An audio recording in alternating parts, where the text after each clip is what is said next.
veut du riz, on veut quelque chose à manger, on n'en peut plus avec l'eau là. Ça fait déjà 4 jours que vous nous apportez ça. Les distributions de vivres s'accélèrent et arrivent dans les zones les plus touchées de l'île pour assurer la livraison des 20 tonnes promises chaque jour par le ministre de l'Intérieur. Bruno Retailleau, l'armée de terre utilise son hélicoptère Puma, capable de transporter 1,5 tonne de cargaison par vol. Voici le 2e régiment parachutiste d'infanterie de marine. Depuis plusieurs jours, c'est lui qui effectue la livraison aérienne de vivres dans le département.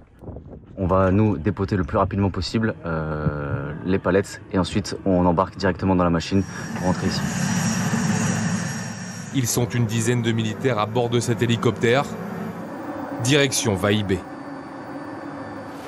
Le Puma de l'armée de terre va effectuer 5 rotations pour amener plus de 7 tonnes de vivres. On vient avec le Puma, c'est pouvoir aller dans les endroits où c'est pas forcément accessible au début parce qu'il fallait désenclaver un petit peu l'île. Donc c'est apporter cette aide au plus près de la population, là où elle en a besoin. De l'eau, des pâtes sont déchargées, 3 bouteilles et un paquet par personne. Pas de quoi satisfaire la population déjà présente. On en a marre, on veut manger aussi, on a faim, on va pas.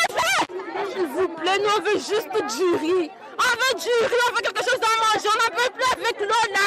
Ça fait déjà 4 jours que vous nous apportez ça là. La tension monte aux abords du stade.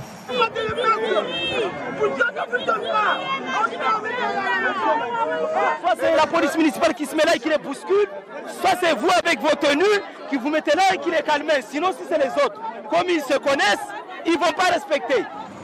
Puisque les forces de police sont présentes à l'image du raid, ça ne semble pas suffisant pour une distribution dans le calme.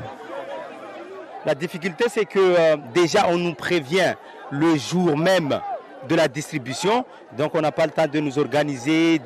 La mission des militaires prend fin sur cette dernière livraison de pâtes. La distribution, elle, se fera sans eux. Et après la mairie va organiser la distribution. Okay. Normalement, c'est de la nourriture. Là. La nourriture qui vient aussi. Oui. On attend. Retour à la base pour l'hélicoptère militaire. Le Puma a été envoyé pour répondre à l'urgence de la situation tout de suite, donc le Puma de l'armée de terre. Il va ensuite être relayé par un super Puma de la sécurité civile qui est déjà arrivé et qui est en train de se monter. Donc, puisque comme ils arrivent par avion, il faut les démonter et les remonter, donc il est en cours de remontage. Le super Puma, le voilà. Il devrait être opérationnel dans les prochains jours.